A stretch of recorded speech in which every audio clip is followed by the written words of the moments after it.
নমস্কাৰ এই মুহূৰ্তত আমাৰ হাতত আহি পৰিছে কেইবাটাও বিগ ব্ৰেকিং নিউজ আমি ৰাজ্যৰ লগতে দেশৰ বিভিন্ন খবৰসমূহ আপোনালোকলৈ আগবঢ়ালো দিবলৈছো এই মুহূৰ্তৰ এটা বিগ ব্ৰেকিং নিউজ উজনিৰ প্ৰলয়ংকাৰী বানক ৰাষ্ট্ৰীয় সমস্যা হিচাপে ঘোষণা কৰিব নিবিচাৰে মুখ্যমন্ত্ৰী ডক্টৰ হিমন্ত বিশ্ব শৰ্মাই মুখ্যমন্ত্ৰীৰ মতে লক্ষাধিক মানুহৰ জীৱন তছনছ কৰা এই বিধ্বংসী বান ৰাষ্ট্ৰীয় সমস্যা নহয়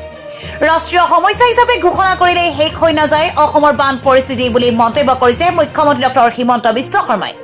মুখ্যমন্ত্ৰীৰ মতে বানপানীক ৰাষ্ট্ৰীয় সমস্যাৰ পৰিৱৰ্তে ৰাষ্ট্ৰীয় সমাধান হিচাপেহে ঘোষণা কৰিব লাগে ইফালে বান পৰিস্থিতি সমাধানৰ ব্যৰ্থতাক লৈও অকপট স্বীকাৰোক্তি মুখ্যমন্ত্ৰী ডক্টৰ হিমন্ত বিশ্ব শৰ্মাৰ ৰাজ্যৰ বান ৰোধৰ বাবে ৰাজ্য চৰকাৰৰ হাতত কোনো আঁচনি নথকাৰ কথা স্বীকাৰ মুখ্যমন্ত্ৰী ডক্টৰ হিমন্ত বিশ্ব শৰ্মাৰ মুখ্যমন্ত্ৰীৰ মতে বিশেষ আঁচনিৰ জৰিয়তেহে সমাধান কৰিব পাৰিব ৰাজ্যৰ বান সমস্যা এইদৰে মন্তব্য কৰিছে মুখ্যমন্ত্ৰী ডক্টৰ হিমন্ত বিশ্ব শৰ্মাই দিবলৈছে এই মুহূৰ্তৰ আন এটা বিগ ব্ৰেকিং নিউজ সাৱধান হওক ৰাজ্যবাসী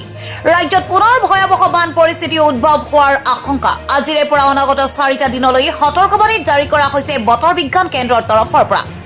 12 আগষ্ট পৰ্যন্ত এলাৰ্ট জাৰি কৰা হৈছে বতৰ বিজ্ঞান কেন্দ্ৰৰ তৰফৰ পৰা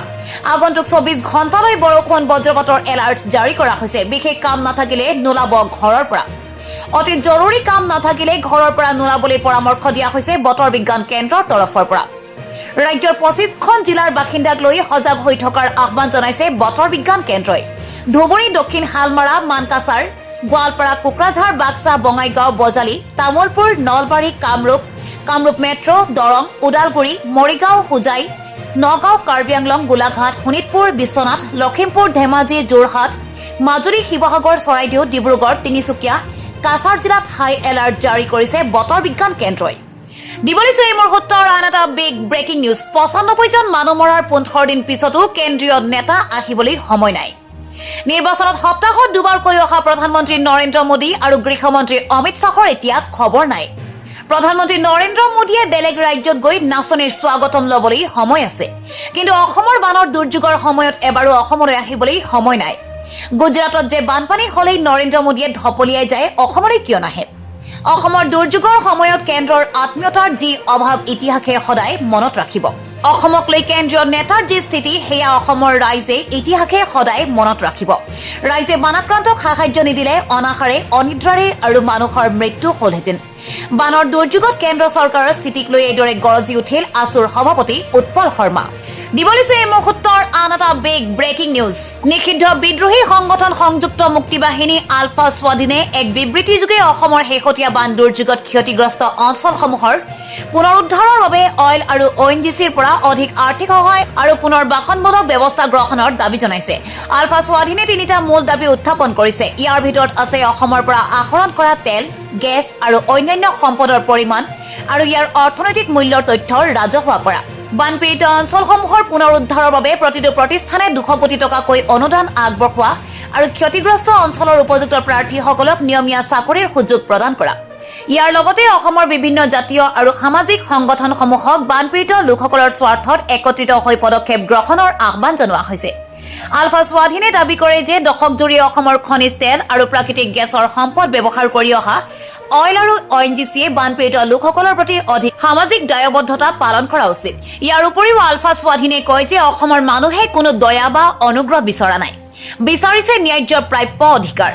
যি অঞ্চলৰ সম্পদে দীৰ্ঘদিন ধৰি ৰাষ্ট্ৰীয় সমৃদ্ধিত অৰিহণা যোগাইছে সেই অঞ্চলৰ বেদনাৰ গভীৰতাক উপলব্ধি নকৰি সহায়ৰ নামত নগণ্য পৰিমাণৰ অনুদানেৰে পীড়িত মানুহৰ ক্ষতত উপহাসৰ মলম হানিব সেয়া কোনো কাৰণতে মানি লোৱা নহ'ব বুলি আলফা স্বাধীনে বিবৃতিত উল্লেখ কৰিছে দিবলৈছে এই মুহূৰ্তৰ আন এটা বিগ ব্ৰেকিং নিউজ উজনিৰ বানাক্ৰান্তক লৈ আৰম্ভ বিজেপিৰ ৰাজনীতি বন্যাৰ্তক 15,000কৈ ক্ষতিপূৰণ দিয়াৰ নামত শিৱসাগৰত ৰাজনীতি বিজেপিৰ প্ৰকৃত বন্যাৰ্তৰ পৰিৱৰ্তে বাছি বিজেপিৰ লোকক 15,000 টকা দিয়াৰ অভিযোগ বিজেপিৰ বিৰুদ্ধে মন্ত্ৰী বিমল বৰা আৰু শিৱসাগৰ জিলাৰ আয়ুক্তৰ বিৰুদ্ধে বানপীড়িতৰ লগত ৰাজনীতি কৰাৰ অভিযোগ উত্থাপন কৰিছে বানপীড়িত ৰাইজে জিলা আয়ুক্তৰ বিৰুদ্ধে বিজেপিৰ নেতা মন্ত্ৰীৰ নিৰ্দেশত কাম কৰাৰ অভিযোগ বানাক্ৰান্ত ৰাইজৰ ইফালে মুখ্যমন্ত্ৰী বিজেপিৰ লোভ লালসাৰ বাবে সৰ্বসাধাৰণ ৰাইজে সমস্যাত ভোগাৰ অভিযোগ ৰাইজৰ দলৰ নাগালেণ্ডত কয়লা খনন শিলবালি খননৰ পৰিণাম শিৱসাগৰৰ ৰাইজে ভুগিছে বুলি অভিযোগ ৰাইজৰ দলৰ ইফালে জিলা আয়ুক্তৰ কাৰ্যালয়ৰ সন্মুখত 15,000 টকাৰ পৰা বঞ্চিত বানাক্ৰান্তৰ তীব্ৰ প্ৰতিবাদ ৰাইজৰ দলৰ নেতৃত্বত জিলা আয়ুক্তৰ কাৰ্যালয় ঘেৰাও ভুক্তভোগীৰ দিবলৈছে এই মুহূৰ্তৰ আন এটা বিগ ব্ৰেকিং নিউজ বিপদে লগ এৰা নাই শিৱসাগৰক আকৌ শিৱসাগৰত হুৰাহুৰে সোমাইছে পানী প্ৰচণ্ড বৰষুণৰ পিছতে জলমগ্ন হৈ পৰিছে শিৱসাগৰ চহৰ নিৰ্মীয়মান 4 লেনযুক্ত ৰাষ্ট্ৰীয় ঘাইপথ হৈ পৰিছে অভিশাপ নিৰ্মাণ কাৰ্যত হোৱা অপৰিকল্পনাৰ ফল ভুগিছে শিৱসাগৰবাসীয়ে চৰকাৰী কাৰ্যালয় থানা বাসগৃহত আকৌ বানৰ তাণ্ডৱ ৰ'দত শুকুৱাবলৈ দিয়া সামগ্ৰী আকৌ উঠিছে বানত যেন বিপদে লগ নেৰা হৈছে শিৱসাগৰক